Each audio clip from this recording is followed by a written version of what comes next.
ہاتھ سے یعنی دائیں پاؤں پر دائیں ہاتھ سے اور بائیں ہاتھ سے بائیں پیروں پر کیا جا سکتا ہے، یا دونوں ہاتھوں سے ایک ہی پاؤں پر نہیں۔ اس کا تذکرہ ملتا ہے غالباً بعض آثار میں کہ داہنے ہاتھ سے داہنے پاؤں پر اور بائیں ہاتھ سے بائیں پاؤں پر مسح کیا جائے گا، یعنی دونوں ہاتھوں کو دونوں پیروں کے لیے استعمال کیا جائے گا۔ اس طرح کا غالباً بعض آثار ہیں جس کی بنیاد پر علماء یہ کہتے ہیں کہ داہنے ہاتھ سے داہنے پیر پر اور بائیں ہاتھ سے بائیں پیر پر مسح کیا جائے۔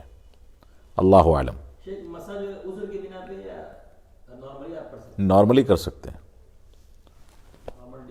بالکل کر سکتے ہیں۔ حافظ اسد عزیز صاحب، ان کا سوال ہے قرآن میں والسارق والسارقۃ اور الزانیۃ والزانی فجلدوا، ان دونوں آیتوں میں پہلی آیت میں مرد کا ذکر عورت سے پہلے اور دوسری آیت میں عورت کا ذکر مرد سے پہلے کیوں ہے؟ جواب عنایت فرمائیں۔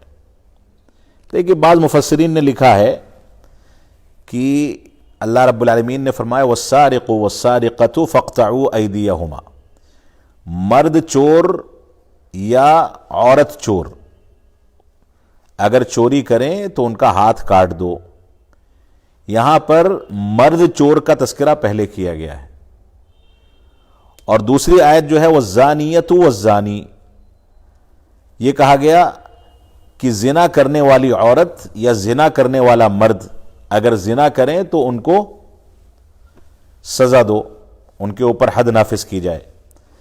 تو چوری والے مسئلے میں مرد کو مقدم رکھا گیا ہے اور زنا والے مسئلے میں عورت کو مقدم رکھا گیا ہے۔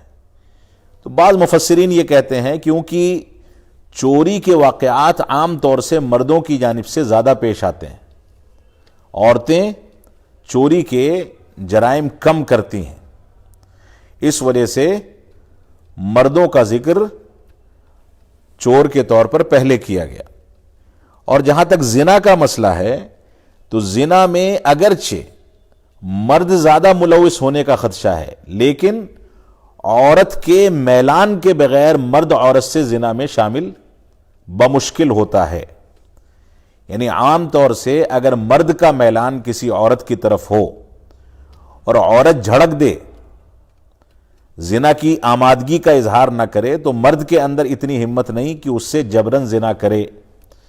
تو زنا کے اسباب کدھر بھی زیادہ پیدا ہوتے ہوں، لیکن میلان عورت کے سلسلے میں پیدا ہو کر کے اور عورت کی نرمی کے نتیجے میں آخری حد تک پہنچتا ہے، اس وجہ سے عورتوں کا تذکرہ پہلے کیا گیا ہے، یعنی اسباب زیادہ ان کی جانب سے پیدا ہوتے ہیں۔ اللہ اعلم۔ ایک توجیہ بعض مفسرین نے یہ ذکر کی ہے اور معقول بھی لگتی ہے۔ عبد القادر صاحب کوئی ہیں، ان کا سوال ہے سلام کے بعد، گزارش ہے کہ میں اپنا مدرسے کو آپ کے مدرسے کا شاخ کرنا چاہتا ہوں، پلیز اس کے بارے میں کچھ کہنے کی کوشش کریں۔ اللہ عالم آپ کہاں سے بول رہے ہیں، کیا ہیں آپ، اس سلسلے میں ہمارے دفتر سے رابطہ کریں، وہاں درخواست بھیجیں، اس کا جو پروسیس ہے اس کے حساب سے اس کی کارروائی مکمل کی جاتی ہے۔ محمد صاحب کا غالباً چوتھا یا پانچواں سوال ہے، شیخ ناصر الدین البانی رحمۃ اللہ علیہ کی تحقیق پر اعتماد کرتے ہیں، علماء کرام شیخ ناصر الدین البانی رحمۃ اللہ علیہ کی تحقیق پر اعتماد کرتے ہیں، اس کی کیا کیا وجوہات ہیں؟ ان کے بعد اب کون کون سے علماء ہیں جن کو فن میں عبور حاصل ہے؟ دیکھیے علامہ البانی رحمۃ اللہ علیہ کی تحقیق پر علماء کرام اعتماد اس وجہ سے کرتے ہیں کیونکہ انہوں نے تحقیق میں جو اسلوب اختیار کیا ہے وہ اہل سنت والجماعت کا اسلوب ہے، اور اس میں بہت محنت کے ساتھ انہوں نے کام کیا ہے۔ بعض علماء کا یہاں تک کہنا ہے کہ 500 سال میں علماء کرام کی پوری ٹیمیں اتنا کام نہیں کر سکیں جتنا کام اکیلے علامہ البانی نے اپنے دور میں کر دیا۔ 500 سال کا تخمینہ بعض لوگوں نے لگایا ہے، یہ معمولی بات نہیں ہے۔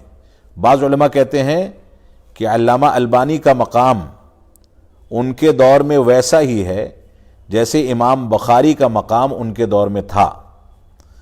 تو امام بخاری علامہ البانی رحمۃ اللہ علیہ نے تحقیق کا کام اصولی بنیادوں پر کیا ہے، اس وجہ سے ان کی تحقیق پر اعتماد کیا جاتا ہے۔ اب جہاں تک مسئلہ ان کے بعد کے ادوار میں کون سے علماء ہیں، تو علامہ البانی کے شاگرد ہیں، شیخ مقبل کے شاگرد ہیں، علامہ ابن باز کے شاگرد ہیں، بہت سارے شاگرد ایسے ہیں جو محدثین کے درجے پر ہیں اور وہ کام کر رہے ہیں۔ لیکن میں سمجھتا ہوں کہ جو کام علامہ البانی نے کر دیا ہے، ابھی ایک آدھ صدیوں تک اس کام کے اوپر مزید کسی کام کی بہت زیادہ ضرورت محسوس نہیں کی جاتی ہے۔ وہ کام انشاءاللہ امت کے لیے 100-200 سال 400 سال تک کافی ہے۔ وسیم اکرم صاحب کا سوال ہے، حلال بزنس کے لیے انٹرسٹ سے پیسے لینا کیسا ہے؟ کیا انٹرسٹ سے پیسے لینے کے بعد حلال بزنس حرام ہو جائے گا؟ یقیناً حرام ہو جائے گا، انٹرسٹ سے پیسے لینا جائز نہیں ہے۔ انٹرسٹ کے پیسے اگر حلال بزنس میں لگائے جائیں گے تو وہ حلال بزنس بھی انٹرسٹ کی وجہ سے حرام ہو جائے گا۔ محمد صاحب کا چھٹا سوال ہے، بہت زیادہ سوال کر رہے ہیں آپ، معذرت چاہتا ہوں۔